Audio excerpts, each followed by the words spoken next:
আসসালামু আলাইকুম ওয়া রাহমাতুল্লাহি ওয়া বারাকাতুহু নাহমাদুহু ওয়া নুসাল্লি ওয়া নুসাল্লিমু আলা রাসূলিহিল কারীম আম্মা বাদ। সুপ্রিয় দর্শক শ্রোতা, দেশ কিংবা প্রবাসের যে যেখান থেকে দেখছেন মেগা ডিজিটাল স্ক্রিনে আলোকিত Ramzan powered by Darus Sunnah international মাদ্রাসায় অনুষ্ঠানে আপনাদের সবাইকে আমন্ত্রণ জানাচ্ছে মুফতি মোহাম্মদ সিদ্দিকুর রহমান সরকার। দর্শক, আজ কথা বলবো ইসলামের দৃষ্টিতে শিক্ষা ব্যবস্থা। এই বিষয়ে কথা বলার জন্য আমাদের স্টুডিওতে উপস্থিত হয়েছেন আপনাদের সকলের পরিচিত মুখ, তরুণ আলেমে দ্বীন, বিশিষ্ট মিডিয়া ব্যক্তিত্ব, জুরাইন কেন্দ্রীয় শাহী মসজিদের সম্মানিত খতিব মুফতি মোহাম্মদ মাসুদ রেজভী। আসসালামু আলাইকুম ওয়া রাহমাতুল্লাহি ওয়া বারাকাতুহু। আমাদের সাথে আরও আছেন আপনাদের সকলের পরিচিত মুখ, হযরত আবু বকর সিদ্দিক রাদিয়াল্লাহু তাআলা আনহু জামে মসজিদের সম্মানিত খতিব মুফতি জামিল হোসাইন। আসসালামু আলাইকুম ওয়া রাহমাতুল্লাহি ওয়া বারাকাতুহু। ওয়া আলাইকুম সালাম ওয়া রাহমাতুল্লাহি ওয়া বারাকাতুহু। আপনারা দুজন কেমন আছেন? আলহামদুলিল্লাহ, আপনি কেমন আছেন? দুজনকে স্বাগতম। জি, ধন্যবাদ আপনাকে। আলহামদুলিল্লাহ। সুপ্রিয় দর্শক শ্রোতা, আমরা আমাদের তরুণ প্রিয় দুজন আলোচকের সাথে পরিচিত হয়ে নিলাম। আজ কথা বলবো ইসলামের দৃষ্টিতে শিক্ষা ব্যবস্থা। আমরা শুরুতে যাচ্ছি আমাদের প্রিয় আলোচক মুফতি মাসুদ রেজভীর কাছে, যে এই শিক্ষা ব্যবস্থা বলতে আমরা কি বুঝি? ধন্যবাদ আপনাকে। বিজ্ঞ প্রাজ্ঞ সঞ্চালক, সময় উপযোগী, একেবারে গুরুত্বপূর্ণ, সময়ের সাথে একেবারে ভারসাম্যপূর্ণ একটি বিষয়ের উপর ধারণা করার জন্য আপনাকে ধন্যবাদ জানাচ্ছি, এবং ধন্যবাদ জানাচ্ছি প্রথমেই বিজয় টিভি পরিবারকে এই চমৎকার আয়োজনে আমাদেরকে সংযুক্ত করার জন্য। শিক্ষা ব্যবস্থা, শিক্ষা মানুষকে মানুষ বানায়, অন্ধকার থেকে মানুষকে আলোর পথ দেখায়। শিক্ষা, সুশিক্ষা, এখানে দুটো বিষয়, একটি হলো শিক্ষা, একটি সুশিক্ষা। শিক্ষা ব্যবস্থা, শিক্ষার যতগুলো পর্যায় আছে তার সমন্বিত ব্যবস্থাপনাকে শিক্ষা ব্যবস্থা বলা হয়। আমাদের বাংলাদেশে প্রচলিত শিক্ষা ব্যবস্থা বহুভাবে প্রচলিত। মাদ্রাসা কেন্দ্রিক শিক্ষা ব্যবস্থা দুভাগে বিভক্ত। প্রথমত আলিয়া পদ্ধতি, এবং দ্বিতীয়ত কওমি পদ্ধতি, দার্সে নিজামি পদ্ধতি। আর স্কুল কেন্দ্রিক যেটা আছে, একটা হলো বাংলা ভার্সন, একটা ইংলিশ ভার্সন, ইংলিশ মিডিয়াম আছে, একটা ইংলিশ মিডিয়াম আছে, একটা বাংলা মিডিয়াম আছে, যেখানে স্বাভাবিক পথ পরিক্রমা। পরবর্তীতে একটা British curriculum, A level O level পদ্ধতি যেটা, আরেকটা হলো আমাদের বিশ্ববিদ্যালয়ে স্বাভাবিক যেভাবে আমাদের প্রক্রিয়া আছে সেভাবে ইউজিসি কর্তৃক পরিচালিত। তো এইটা হলো মোটামুটি আমাদের বাংলাদেশের প্রচলিত শিক্ষা ব্যবস্থার ভিন্ন ভিন্ন মাধ্যম। তার পাশাপাশি আরও দুইটা আছে বহুল প্রচলিত শিক্ষা ব্যবস্থা। একটা হলো মাকতাব, মক্তব, যেটা আমরা সচরাচর ভাষায় বুঝি, আমাদের একেবারে গ্রাম অঞ্চলে প্রাচীনতম শিক্ষা ব্যবস্থা, এবং যার শুভ সূচনা রাসূল করিম সাল্লাল্লাহু আলাইহি সাল্লাম মক্কাতুল মুকাররমাতে দারুল আরকাম নামে চালু করেছিলেন। সেই শিক্ষা ব্যবস্থা পরবর্তীতে আধুনিকায়ন হতে হতে রূপান্তরিত হয়ে হয়ে একটা সিলেবাসের মাধ্যমে, একটা পদ্ধতিতে, একটা শিক্ষা ব্যবস্থায় পরিণত হয়েছে। এ যাবতকাল পর্যন্ত শ্রেণী ভেদে দেশে দেশে তার সংস্কৃতিকে লালন করে একটা পর্যায়ে এসে পৌঁছেছে। তার পাশাপাশি আরেকটা সুপ্রাচীন শিক্ষা ব্যবস্থা হলো আমাদের তাহফিজুল কোরআন তথা হিফজুল কোরআন যে শিক্ষা পদ্ধতি আছে। আপনি চমৎকার বলছেন, অনেকগুলো শিক্ষা ব্যবস্থার কথা আপনি বলেছেন, সেটা ধর্মীয় এবং সাধারণ। মুফতি জামিল হোসাইন, এই যে ধর্মীয় শিক্ষা ব্যবস্থার প্রয়োজনীয়তা কতটুকু রয়েছে? অত্যন্ত চমৎকার বলছিলেন আমার সহ আলোচক, অত্যন্ত চমৎকারভাবে বলছিলেন যে সমস্ত আমাদের বাংলাদেশ তথা বৈশ্বিক শিক্ষা ব্যবস্থার একটি রূপরেখা আমরা এই আলোচনাতে পেয়ে গেলাম। সাথে আপনি আমাকে যে প্রশ্নটি করলেন, এটা বর্তমান সময়ের জন্য অতীব প্রয়োজন। আমাদের সকল বিষয়ের জন্য ধর্মীয় শিক্ষাটা এত বেশি জরুরি যে একজন মানুষ মনুষ্যত্ব ঠিকমতো অর্জিত করার জন্য তার ধর্মীয় শিক্ষা আবশ্যক। আমরা দেখছি, আমরা স্লোগান শুনছি, শিক্ষা জাতির মেরুদণ্ড।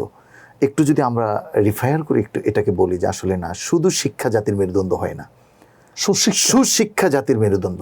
আর সুশিক্ষায় যখন আপনি বিভাজন করবেন, পৃথিবীতে যত ধর্মবর্ণ আছে তার মধ্যে শ্রেষ্ঠ ইন্নাদ-দীনা ইনদাল্লাহিল ইসলাম, ইসলামের সুশিক্ষাটাই মানুষের জীবনকে পরিবর্তিত করেছে, সমাজের অবহেলিত, লাঞ্ছিত, অপমানিত, অপদস্থ মানুষগুলোকে মানুষে পরিবর্তিত করেছে। খুব চমৎকার করে বললেন বিষয়টা, যে ধর্মীয় শিক্ষা ব্যবস্থায় পৃথিবীর সর্বশ্রেষ্ঠ শিক্ষা ব্যবস্থা।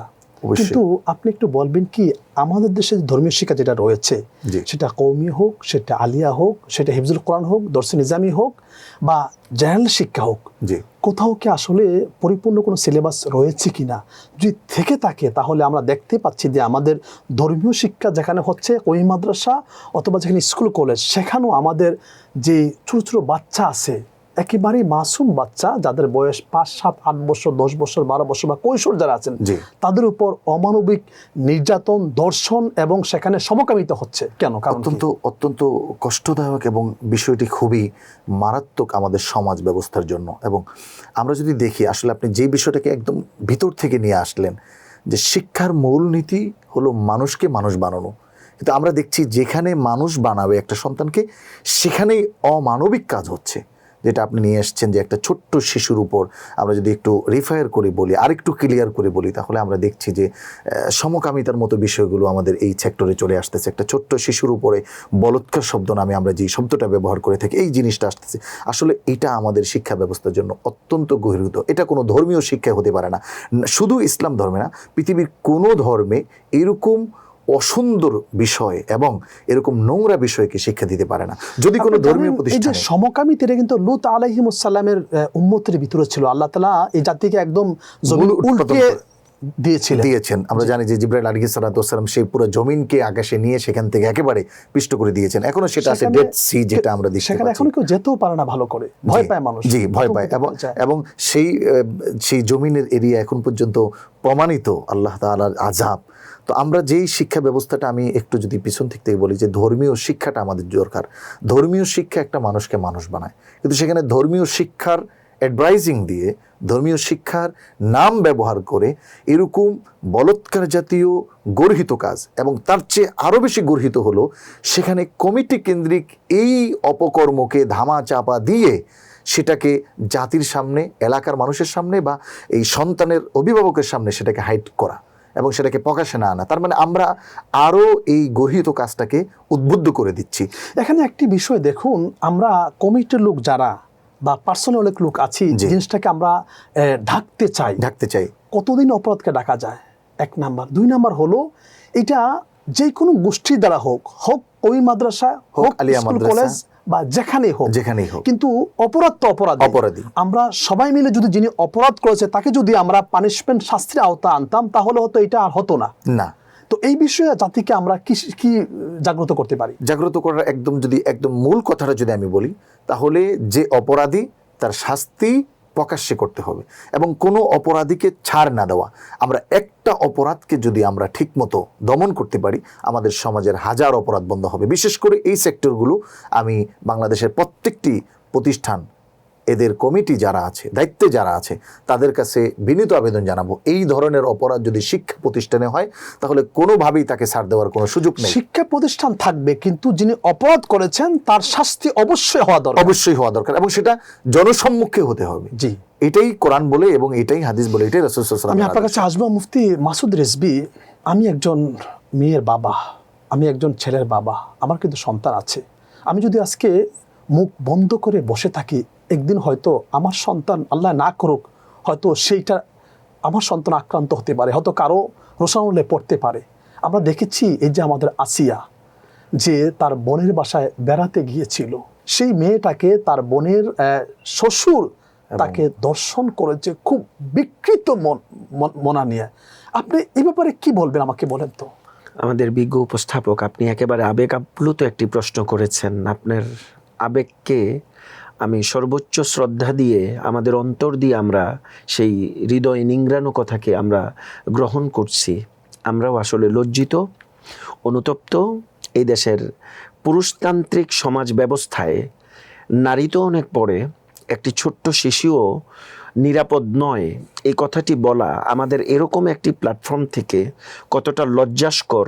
লজ্জায় অবনত হচ্ছে আমাদের মস্তক। দেখুন, একটি বাচ্চা শিশু, একজন মেয়ের বাবা, আপনি বলছিলেন, আমিও একজন মেয়ের বাবা হিসেবে আমরা যে কতটা শঙ্কিত। অর্থাৎ তার বোনের বাড়িতে আপন বোন নিরাপদ নয়, আমরা এরকম ঘটনাও জানি, পরিবারের কাছে তার মেয়েটার বয়স কত? মাত্র 8 বছর। আপনি দেখুন। মানে যেই বয়সে তার খেলাধুলা করার বয়স, যেই বয়সে সে উচ্ছলতায় প্রাণবন্ত সময় কাটানো উচিত, তার মায়ের চোখের পানি পড়ছে, সারা দেশবাসী এই বিষয় নিয়ে আফসোস করছে, আর সেই অপরাধী যারা তারা অন্তরালে থেকে যাচ্ছে। এরকম হাজারো আসিয়া আমাদের বাংলাদেশের ঘরে ঘরে আছে, যাদের কাহিনী, যাদের ঘটনা আমরা জানি না। যে কথাগুলো মিডিয়াতে আসছে, এটি তো হাতে গোনা কয়েকটা। যেখান পর্যন্ত মিডিয়া যাচ্ছে না সেখানকার অবস্থা কত ভয়াবহ চিত্র। এবং এমনও দেখা গিয়েছে প্রভাবশালীদের ক্ষমতার তোপের মুখে এরকম বহু পরিবার মুখ বন্ধ করে বসে আছে। এই ক্ষেত্রে আমাদের করণীয় কি? এই ক্ষেত্রে আমাদের করণীয় হলো আমাদের বিচার ব্যবস্থা অত্যন্ত কঠোরভাবে সংশোধনের মাধ্যমে একেবারে দ্রুত সময়ের মধ্যে কঠিনভাবে রূপরেখা বাস্তবায়ন করবে এবং প্রমাণিত অপরাধীকে জনসম্মুখে সর্বোচ্চ শাস্তির আওতায় এমন ভাবে আনবে যাতে একটা শাস্তি দেখে হাজারো অপরাধী সজাগ হয়ে যায়। মুফতি মাসুদ রেজভী, আপনার কাছে আমি আবারও আসবো। জামিল হোসাইন, যে আমরা দেখতে পাই যে পুরুষ হওয়ার পরও আরেকটা পুরুষের দিকে বা আরেকটা ছেলের দিকে তার কুনজর, কুদৃষ্টি যাচ্ছে। এই যে বিকৃত মনা একটা মানুষ, সে তো মানুষ হতে পারে না। তার শাস্তি আল্লাহ কোরআনে কি দিয়েছেন, নবী হাদিসে কি দিয়েছেন, আপনার কাছ থেকে শুনবো। তবে বিরতির পর সুপ্রিয় দর্শক শ্রোতা, আপনারা দেখছেন আপনাদের প্রিয় অনুষ্ঠান মেগা ডিজিটাল নিবেদিত আলোকিত Ramzan, powered by Darus Sunnah international মাদ্রাসা। নিচ্ছি ছোট্ট একটি বিরতি, আমাদের সাথেই থাকুন। ফিরছি আমরা কিছুক্ষণ পর।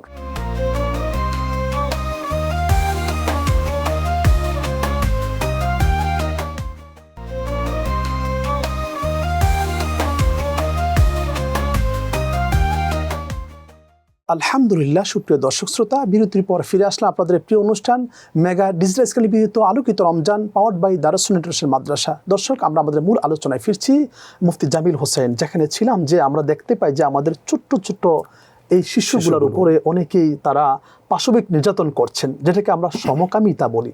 একজন পুরুষ হয়ে আরেকজন পুরুষের দিকে কুদৃষ্টি যাওয়া, একজন পুরুষ হয়ে ছোট্ট একটা ছেলের বয়সী ছেলের দিকে তার কুদৃষ্টি যাওয়া, এই যে বিকৃত মনা মানুষ, ব্রেন নষ্ট হয়ে গেছে, এই মানুষগুলোর পৃথিবীতে বাঁচাতে কোনো অধিকার থাকতে পারে না। এবং তাদের ব্যাপারে আল্লাহ এবং তার রাসূলের মেসেজ কি রয়েছে? স্পষ্ট মেসেজ হলো তাদেরকে কতল করা। এবং আমরা জানি কিন্তু একটা বিষয় দেখুন, যদি উভয়ের সম্মতিতে প্রাপ্ত বয়স্ক মানুষ যখন জিনায় লিপ্ত হয়, বেবিচার লিপ্ত হয়, যদি অবিবাহিত হলে তাদেরকে 100 ডোররা মারা, দেশ থেকে বের করে দেওয়া। আরেকটি হলো যদি বিবাহিত হলে তাদেরকে রজম করা, মাটিতে তাদের গলা পর্যন্ত বা বুক পর্যন্ত পুঁতে ফেলা, পাথর নিক্ষেপ করে মারা, একেবারে নয়, কষ্ট দিয়ে। কিন্তু যারা বলৎকার, যারা সমকামী, তাদের ব্যাপারে আসছে তাদেরকে উঁচু স্থান থেকে নিচে ফেলে জনসম্মুখে মেরে ফেলা। এটা ইসলামের কিন্তু আইন রয়েছে এবং এটা স্পষ্ট আইন, উপর থেকে ফেলে তাদেরকে কতল করা, মানে স্বাভাবিক নয়। এটা কিন্তু সম্মতিতে হলে, যদি সম্মতিতে হয়। কিন্তু অসম্মতিতে আমি একজনকে জোর করে তারকে দর্শন করা, তার সাথে সমকামী তা করা, এটার কি পানিশমেন্ট হতে পারে? আরো কত জঘন্য এটা হতে পারে। এজন্যই কোরআনুল কারিমে যে আয়াতটি আমরা আগে নিয়ে আসছিলাম, যে আসলে মানুষ নয় তারা, আল্লাহ রাব্বুল আলামিন বলছেন উলাইকা কাল আনআম বাল হুম আদল উলাইকা হুমুল গাফিলুন। এদেরকে মানুষ বলার কোনো সুযোগ নেই। কারণ সম্ভাবনা দুজনের সম্মতিতে হলে যদি এরকম একটি বিচার ব্যবস্থা হতে হয়, আর যেটা জোরপূর্বক হয়, তাহলে সেটার জন্য আরো কঠোর অবলম্বন। সরাসরি ইসলামী ব্যবস্থাপনায় তার কোনো সুযোগ নাই। আপনি চমৎকার বলছেন। সুপ্রিয় দর্শক শ্রোতা, আপনাদের উদ্দেশ্যে আজকে আমি একটা মেসেজ দিতে চাই। যারা এই সমস্ত অপরাধ করবে, আমার যারা ছাত্র এবং ছাত্রী যারা শুনছো, আজকে আমাকে তোমাদের উদ্দেশ্যে বলতে চাই, যে সকল শিক্ষক বা যে সকল মানুষ এই কাজ করবে, তারা মানুষ নয়, তারা শিক্ষক নয়, তারা পশুর চাইতে আরো নিকৃষ্ট। এদের বিরুদ্ধে সোচ্চার হতে হবে। এদের সাথে ইসলামের, সমাজের, রাষ্ট্রের এবং মানবতার কোনো সম্পর্ক নাই। এই সকল মানুষকে পৃথিবীতে রাখা একদমই ঠিক হবে না। তাদের বিরুদ্ধে আমাদের প্রত্যেকেরই প্রতিবাদ করা উচিত। সেটা কমিটি হোক বা ছাত্রছাত্রী হোক, সবাই মিলে তাদের বিরুদ্ধে আমরা প্রতিবাদ করব। এদেরকে অবশ্যই আমরা শাস্তির আওতায় আনতে হবে। এটা আমাদের সকলের ইমানি দায়িত্ব। মুফতি মাসুদ রেজভী, আপনি আরেকটু বলবেন যে এই যে আমাদের সমাজ ব্যবস্থা, আমরা যেটা দেখতে পাচ্ছি যে আমরা অনেকেই দেখা যায় আমাদের এই পেশি শক্তির মাধ্যমে এগুলাকে আমরা ধামাচাপা দিয়ে রাখি, তাদের সম্পর্কে আপনি কি বলবেন? দেখুন, বিষয়টি অত্যন্ত স্পর্শকাতর। একে তো হলো অন্যায় করা, আরেকটা হলো অন্যায়কে প্রশ্রয় দেয়া এবং সেই অন্যায়কারীকে বেঁচে থাকার জন্য নিরাপত্তা দেয়া। আসলে দেখুন তো, যে সকল মানুষ নিরাপত্তা দিচ্ছেন তাদেরকে, জি। এবং তারা তাদের প্রতিষ্ঠানের বদনাম হবে বলে তারা এটাকে দামাতাবা দিচ্ছেন, তাদের কি মনে হয় না যে একদিন হয়তো আমার ছেলে অথবা আমার নাতি অথবা তার সন্তান হয়তো এই তাদের আক্রোশে পড়তে পারে? এই কথাটি আমি বলতে চাচ্ছিলাম। দেখুন, যে যারা অপরাধকে ঢেকে রেখে নিজেদের প্রতিষ্ঠানের সুনামের কথা চিন্তা করছেন, এখানে প্রতিষ্ঠান কেন, প্রতিষ্ঠানের সুনাম তো এটা পরে ব্যাপার। আমরা যারা প্রতিষ্ঠান যারা দিচ্ছি, এত প্রতিষ্ঠানের দোষ নয়, না, বা ওই প্রতিষ্ঠানের পরিচালকের দোষ নয়, না, এটা যিনি করেছেন তার দোষ, এটা তাকে শাস্তির আওতায় আনতে হবে। দেখুন, এইখানে মোটা দাগে যে কথাটি আমাদের সুস্পষ্ট বক্তব্য সেটি হলো, অপরাধী সে অপরাধী, তার কোনো পরিচয় নাই। সে যেই হোক না কেন, একজন অপরাধ কর্ম যার দ্বারা সংগঠিত হয়েছে তার পরিচয় হলো একটাই, সে অপরাধী, এবং সে জঘন্য অপরাধী, এবং সমাজের সর্বনিকৃষ্ট কাজ সে করেছে। প্রচলিত আইনে তার যে শাস্তির বিধান আছে সেটাকে সুনিশ্চিত করতে হবে, এবং পাশাপাশি এই জাতীয় অপরাধকে যারা ধামাচাপা দেওয়ার জন্য, আড়াল করার জন্য পেশিশক্তি ব্যবহার করে, সামাজিক ক্ষমতাকে ব্যবহার করে, তাদেরকেও প্রকাশ্যে দিবালোকে শাস্তির আওতায় আনা। কারণ একটি অপরাধকে যখন আপনি ঢাকতে যাবেন, আড়াল করতে যাবেন, আরো অনেকগুলো আলটিমেটলি অপরাধ কিন্তু সংগঠিত হবে। এখন একটি ঘটনা যখন মনে করেন প্রথম হলো, আমি বলতে চাই আপনার কাছে, আমি আসবো মুফতি জামিল হোসেন, উনি বললেন যে একটি অন্যায়কে দামাচাপা দিতে গেলে আরো অন্যায় সেখানে তৈরি হয়। কিন্তু আমার বিষয় হলো, আমরা একটি অন্যায়ের বিচার করতে যে আবার যেন 10টি অন্যায় না হয়ে যায়।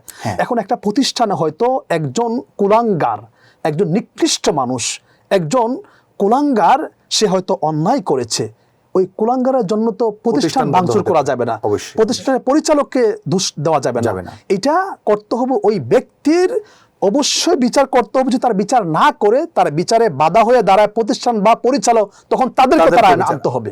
কিন্তু প্রতিষ্ঠান আমাদের টিকিয়ে রাখতে হবে, প্রতিষ্ঠান আমাদের সবার। কারণ একটি প্রতিষ্ঠান শুধু একটি অপরাধী এবং অপরাধীকে শেল্টার দেওয়ার হেল্পার যে, বা পিছন থেকে যে কাজ করছে, অথবা পেশি শক্তি বলি অথবা যেই শক্তি বলি, এদের দ্বারা একটি ভালো প্রতিষ্ঠানের কাজ বন্ধ হতে পারে না। এবং আমাদের এটা সামাজিকভাবে সচেতনতা খুব বেশি দরকার। আমি যদি আরেকটু বাড়িয়ে বলি, তাহলে আমাদের প্রত্যেকটি মসজিদের ইমামের দায়িত্ব সামাজিক মূল্যবোধ এই ক্ষেত্রে আরও বেশি বাড়িয়ে তোলা, এবং প্রত্যেকটা প্রতিষ্ঠান প্রধান সার্বক্ষণিক চৌকস ভূমিকা পালন করা। আমরা অনেক ক্ষেত্রে দেখছি এই অকারেন্সগুলো প্রতিষ্ঠান প্রধানেরও কিছু অ্যাক্টিভিটিস থাকে, যেটা আপনি বলছেন অত্যন্ত চমৎকার করে, যে বাধা দিবে। এবং কোরআনের দিক যদি আপনি একটু তাকান, তাহলে মান জা বিল হাসানাতি ফালাহু আশরু আমসালিহা ওয়া মান জা বিস সাইয়্যিতি ফালা ইউজিজা ইল্লা মিথলাহা। তাহলে যে অপরাধ করেনি বাট অপরাধীকে শেল্টার দিল, অপরাধীকে সহযোগিতা করলো, সেও সমানভাবে অপরাধী। তাকেও কোনোভাবে স্যাক্রিফাইস, কোনো আওতাধীন হয়ে অথবা কোনো ওয়েতে মাফ করার কোনো সুযোগ নাই। আপনি চমৎকার বলছেন মুফতি মাসুদ রেজভী। আমরা যারা খতিব আছি, প্রতি জুমাবারে যারা আমরা খুতবা রাখি মসজিদে, আমাদের দায়িত্ব কি? আমরা মানুষকে সচেতন করব কিনা, পাশাপাশি ওই মহল্লার বা এই মসজিদের যারা যুবক যারা আছেন তাদের মাধ্যমে কোনো কমিটি করে আমরা সমাজকে সচেতন করতে পারি কিনা? এখানে বিষয় দুটি অত্যন্ত আপেক্ষিক। একটি হলো খতিবের জায়গাতে তার দায়িত্ববোধ, আরেকটি হলো যুব শ্রেণীর মাধ্যমে যে সোশ্যাল অ্যাক্টিভিটির কথা আপনি বলছেন, এটি আরেকটি জায়গা। দেখুন, আমাদের প্রত্যেকের জায়গা থেকে আমরা যখন সচেতন হব, তবেই কিন্তু আমাদের সমাজ সুন্দর হবে। এই ক্ষেত্রে খতিব যারা আছেন, অর্থাৎ যারা মসজিদে শুক্রবারে মুখ্য ভূমিকা পালন করেন বক্তব্যের মাধ্যমে, সমাজ ব্যবস্থায় যাদেরকে গুরুত্বপূর্ণ জায়গাতে বসিয়েছেন, কথা বলার জন্য স্পেস করে দিয়েছেন, তারা কথা বলবে। তিনি তার জায়গা থেকে ধর্মীয় মূল্যবোধ এবং সামাজিক অবস্থা এবং তার জন্য করণীয় কি, কি করণীয় কি না করণীয়, দিক নির্দেশনা দিয়ে তিনি একটি জাগরণ তৈরি করবেন। আর তার বাস্তবায়ন শুধু যুব সমাজ নয়, শিশু থেকে বৃদ্ধ, একেবারে শিশু থেকে বৃদ্ধা, প্রতিটি মানুষ তার বাস্তবায়ন ইমপ্লিমেন্ট করার যে প্রক্রিয়া, সেটি কাজ করবে। এবং এই ক্ষেত্রে আমাদের পরামর্শ থাকবে প্রতিটি শিক্ষা, যেহেতু শিক্ষা প্রতিষ্ঠান নিয়ে আমরা কথা বলছি, এই ক্ষেত্রে আমাদের প্রয়োজন কিছু অ্যাক্টিভিটি বাচ্চাদের মধ্যে তৈরি করা। এবং আমরা চাইলে এটাও করতে পারি যে সকল শিক্ষা প্রতিষ্ঠানে বাচ্চাদের আত্মরক্ষার কিছু কৌশল, একেবারে লাইভ প্র্যাকটিসিং কিছু পলিসি আমরা কিন্তু সংযুক্ত করতে পারি শারীরিক শিক্ষার পাশাপাশি। হতে পারে সেটা কারাতে, হতে পারে অন্য কোনো কৌশল, অথবা মেয়ে শিশুদের জন্য অত্যাবশ্যকীয় তাদের জন্য এমন কিছু কৌশল রপ্ত করানোর ব্যবস্থা করা আবশ্যক হিসেবে, যেগুলো তাদেরকে একাকী নির্জনে এরকম কোনো অপরাধে যখন কেউ তাকে আকৃষ্ট করবে অথবা তার প্রতি লালসার দৃষ্টিতে তাকাবে, ওই সময় যেন সে মিনিমাম আত্মরক্ষার জন্য হাতিয়ার হিসাবে ব্যবহার করতে পারে। পাশাপাশি আমাদের প্রতিটি মহল্লায়, পাড়ায় এরকম অ্যাক্টিভিটি এমনভাবে সোশ্যাল সামাজিক প্রতিরোধ গড়ে তোলা যে এই জাতীয় নরপশু, এই জাতীয় কুলাঙ্গার, এই জাতীয় অপরাধী ওই সমাজের মধ্যে থাকতে পারবে না। ওই সমাজের মধ্যে তার কোনো স্থান নেই। কোনো সুস্থ সমাজে এরকম অসুস্থ মানসিকতার কোনো পশুর জায়গা হতে পারে না। চমৎকার বলছেন। দুজনকে অসংখ্য ধন্যবাদ আমাদেরকে সময় দেওয়ার জন্য। সুপ্রিয় ধন্যবাদ দর্শক, আপনাকেও। আমাদের সন্তান যে সকল প্রতিষ্ঠানে পড়াশোনা করছেন, আমাদের প্রত্যেকের একটি ইমানি দায়িত্ব হলো আমরা যেন প্রতিষ্ঠানের যারা কর্তৃপক্ষ আছেন তাদেরকে আমরা বলি যে তারা যেন প্রত্যেকটি ক্লাসরুমের জন্য সিসি ক্যামেরা তারা দিয়ে দেন এবং কোনো শিক্ষকের রুমে যেন কোনো ছাত্র না ঢুকতে পারে, এই ব্যাপারে আমরা কড়া আইন করে রাখবো। তাহলে আমাদের সন্তানরা অন্ততপক্ষে নিরাপদে প্রতিষ্ঠানে পড়াশোনা করতে পারবে। আমরা সবাই সোচ্চার হব, বিশেষ করে আমরা যারা গার্জিয়ান রয়েছি, যারা অভিভাবক রয়েছি, আমাদেরও এই দায়িত্বগুলি রয়েছে। কারণ সন্তানগুলি আল্লাহর পক্ষ থেকে দেওয়া আমাদের জন্য বড় নিয়ামত। আমাদের সন্তানের ভবিষ্যৎ আমাদেরকে উজ্জ্বল করতে হবে, আল্লাহর কাছে চাইতে হবে আল্লাহ তাআলা যেন আমাদের দেশকে এ সমস্ত কুরুচিপূর্ণ মানুষের হাত থেকে রক্ষা করেন। সেই কামনা আল্লাহর কাছে আমরা সবসময় করব, কাইমনুবাকে আল্লাহর কাছে আমরা চাইব। কারণ দেশটা আমাদের, সন্তানগুলি আমাদের, আমরা সবাই মিলে এই দেশটাকে সাজাতে হবে। আল্লাহ সুবহানাহু ওয়া তাআলা আমাদের সবাইকে কোরআন সুন্নাহ অনুসারে আমাদের শিক্ষা ব্যবস্থা সাজানোর তৌফিক দান করুক। দর্শক, আপনারা দেখছেন আপনাদের প্রিয় অনুষ্ঠান মেগা বিজনেসকে নিবেদিত আলোকিত Ramzan, powered by Darus Sunnah international মাদ্রাসা। অনুষ্ঠান একেবারে শেষ পর্যায়ে চলে এসেছি। আগামী পুরো দেখার আমন্ত্রণ জানিয়ে আজ এখানেই বিদায় নিচ্ছি। আল্লাহ হাফেজ।